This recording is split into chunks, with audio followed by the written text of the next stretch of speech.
सभी व्यूअर्स को मेरा नमस्ते। आज की वीडियो में मैं एक ऐसे टॉपिक के ऊपर बात करने वाला हूँ कि जो भी जितने भी अपनी स्पिरिचुअल जर्नी पे हैं इसे काफ़ी बार नज़रअंदाज कर देते हैं। और ये ऐसा एलिमेंट है, ऐसी चीज़ है कि जो सबसे ज़्यादा ज़रूरी है। आप किसी भी कोई भी प्रैक्टिस कर रहे हो या किसी भी पाथ पे चल रहे हो या कोई भी तरह के आप ट्रेडिशन को फॉलो कर रहे हो, तो बट ये वो चीज़ है जो कि हर ट्रेडिशन, हर रिलीजन में ये इंक्लूड की जाती है। आप किसी भी पॉइंट पे हो, इसके बिना मैं सोचता हूँ कि आपकी जो स्पिरिचुअल प्रोग्रेस है वो हो नहीं सकती। और इस एलिमेंट के बिना कि किसी की भी अवेकनिंग या एनलाइटनमेंट पॉसिबल ही नहीं है। तो आज मैं उस चीज़ की बात करने वाला हूँ, और उसे अगर हम ध्यान से देखें तो वो हमेशा ही होती है। तो चलिए स्टार्ट करते हैं।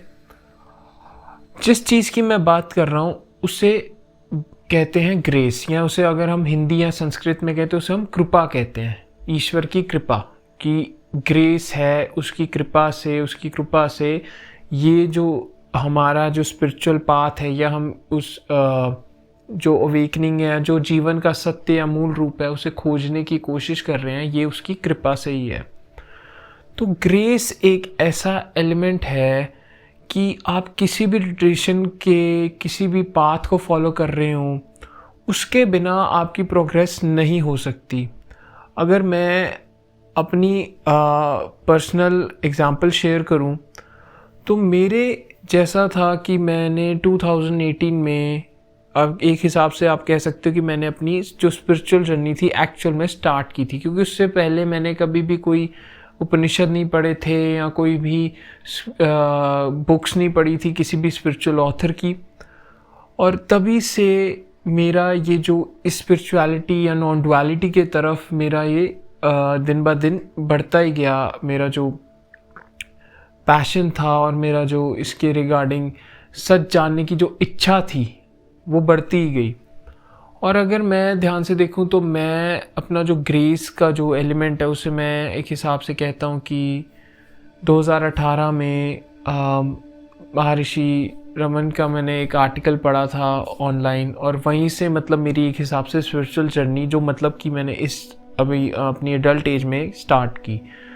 बट अगर उससे मैं पहले भी देखूं तो मेरा जो मतलब मेरे जो मेंटोर हैं वो मुझे काफ़ी सालों से, मतलब मैं उनकी गाइडेंस में रहा हूँ, और तब मैं लेकिन काफ़ी छोटा था, तो तब मुझे इतनी समझ नहीं थी कि क्या है ये बात, वो कितना, मतलब वो तो काफ़ी एडवांस बात करते थे तो मुझे वो समझ ही नहीं आती थी। बट ओवर टाइम मुझे वो सारी बातें समझ आने लगी।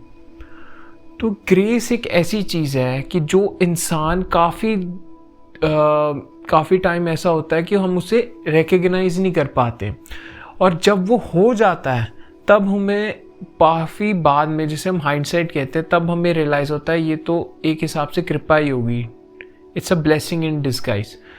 तो जो ग्रेस है वो हमेशा होती है, इस जस्ट कि हम रियलाइज़ नहीं कर पाते।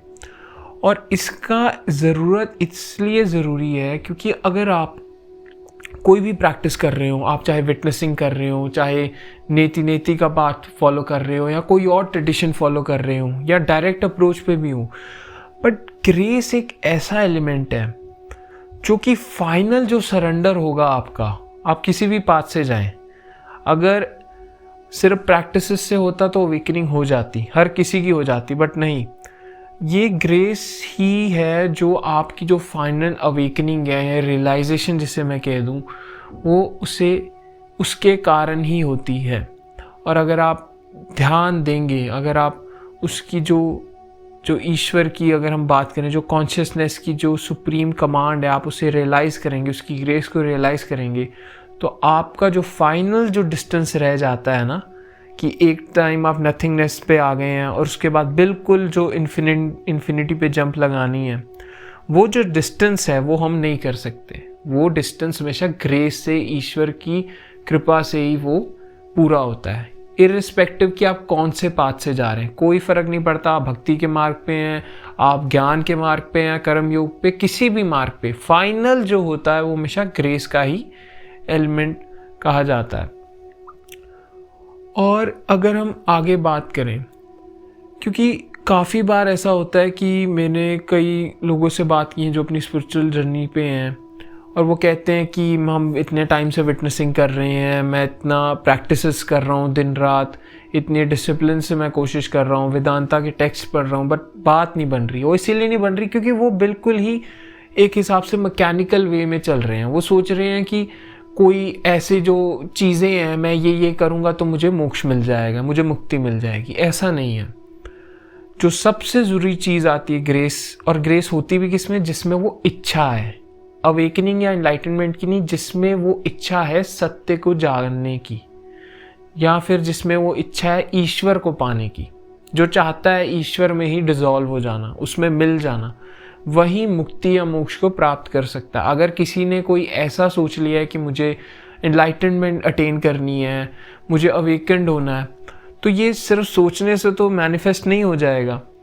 तो इसके लिए जो आपकी जो शिद्दत है, जिसके हम बात करते हैं कि जो आपकी डिज़ायर है, वो इतनी ज़्यादा स्ट्रॉन्ग होनी चाहिए ट्रुथ के प्रति या गॉड के प्रति, जिसे हम ईश्वर कहते हैं, ईश्वर के प्रति या सत्य के प्रति। अगर आपकी एक स्ट्रॉन्ग डिज़ायर है, शिद्दत भरी डिज़ायर है, तो ही आप की जो अवेकनिंग है वो पॉसिबल हो पाएगी।